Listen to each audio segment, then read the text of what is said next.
Keyshawn's taking us to camp. Yesterday, Keyshawn took us to church with a little first take as he was preaching on Alabama quarterbacks. And so, there's a lot of conversation this year, Key, about, what to expect from different quarterbacks in high-pressure situations. Mac Jones, obviously, is going into a situation. Can he win the job in New England? You can look at Tua Tagovailoa in Miami and say, hey, what's next for Tua? But Jalen Hurts for Philly obviously has the expectations that come with the Eagles. So you were asked yesterday your thoughts on Jalen Hurts and taking him amongst all former Bama quarterbacks as your top overall. Why, good sir?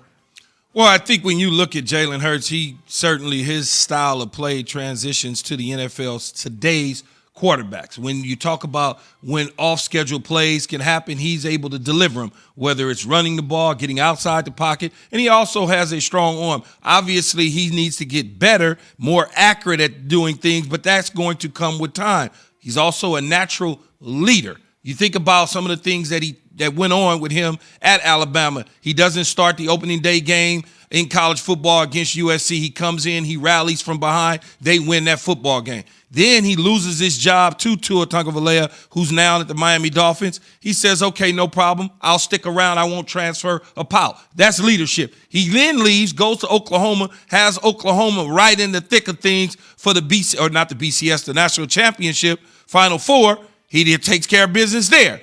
Then he goes on. He gets drafted in the second round, doesn't complain, doesn't pout, doesn't do anything except get Carson Wentz bench. Didn't have a great 4-game stretch, clearly, but he was young, still learning, and they move on from Carson Wentz because they believe in what he can bring to the table at the quarterback position. I think he has a long way to go with a short time to get there, but he certainly can do it. Are you at all, when you think about the long-term trajectory for all three Alabama quarterbacks we're talking about, Mac Jones going to be under Bill. He's going to have time to figure it out and not going to be asked to play right away. And Tua came in and had his ups and downs, but he also didn't have a normal offseason. Nothing was normal in COVID. Their practice schedule was different, and he was recovering from a gruesome injury. So, also, please refer to Mac Jones the way we referred to him on the show, as Easy Mac. Continue. Yeah, I don't refer to him as Easy Mac, but shouldn't he be Kraft Mac, given that he's with the Patriots? Look at that.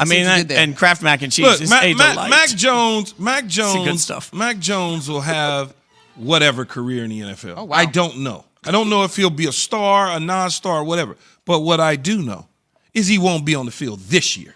That I can promise you, that he will not be the starting quarterback of the New England Patriots. I know a lot of people are pushing that. They want to see that because it reminds them of terrific Tom so much. He's big and strong in the pocket, all of those things. I get it. I get it. I understand that.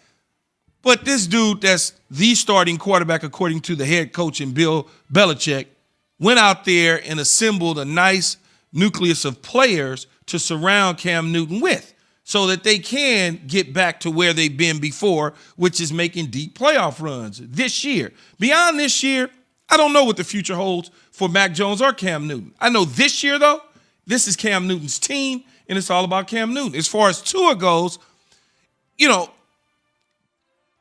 there's conversations that were swirling around Miami prior to the draft on whether or not they wanted to entertain a quarterback, in particular Deshaun Watson. The Deshaun Watson situation came up. That noise kind of quieted down a little bit, and all of a sudden, it was, we really like Tua, we really like Tua. Prior to that, there was no we really like Tua. Once the Deshaun situation happened, we really liked Tua to give him the confidence to be the starting quarterback and lead the team in Miami. They drafted Jalen Waddle, a teammate of his from Alabama. They bring in another weapon in Will Fuller. All of those things they're doing well. They have an emerging defense. I like Coach Flores and the general manager Greer. They've done a tremendous job at putting this Miami Dolphin team together. I just don't know if Tua is the answer at quarterback for them. Not now, but also long term. I think for me, I just root for Tua. I'm the first to admit, watching him so much in college, covering him so much in college, I find myself to be such a fan. It's hard for me to take those glasses off. But I understand. I never had any glasses. Talk to me about why, though. What's your question mark around Tua? Well, first of all, I don't like quarterbacks that can't throw from the pocket on a consistent basis. Okay. His body of work in the NFL is still short.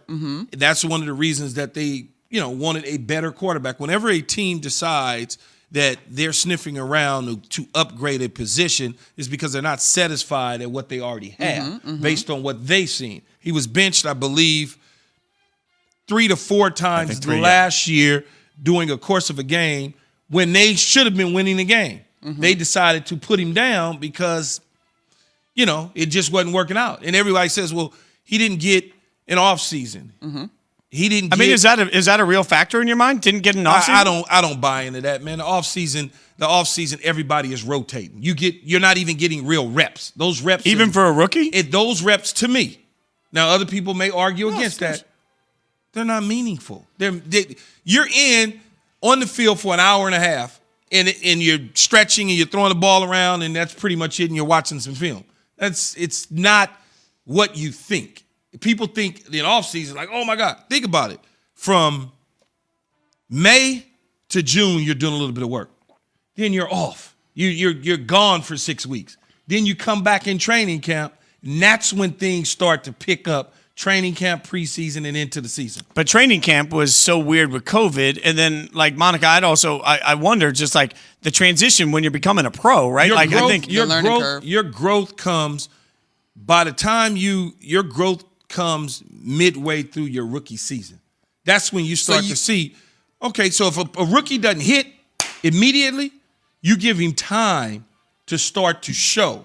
8 weeks into the season, 9 weeks into the season, you watching him at practice, you can see certain things. You're like, yeah, he's growing. So he's growing. So looking back, Fitz should have stayed the starter, or you needed to see what you saw from Tua? I think they should have continued to play Fitz magic from the beginning. I don't think once you make that decision to start a veteran quarterback, you ride him until you are mathematically eliminated. Then you go with a rookie. He was playing decent ball. Like they were solid when they was made. Fine. Yeah. This is not. Okay, that was not the Baltimore Ravens of a couple years ago when Joe Flacco couldn't get out of his own way, and the team could see it. It's like we have a good team with an opportunity, and we have a dynamic playmaker sitting on the bench. Let's insert him into the lineup. Whoa! Oh, my God. Look what we discovered. That's not that. Fitzy had them in the mix. Twist the question a little bit, though, because you're talking about Jalen Hurts with Philly, really, and Tua with Miami. And I hear you. Jalen Hurts probably in a better situation right now to have success today.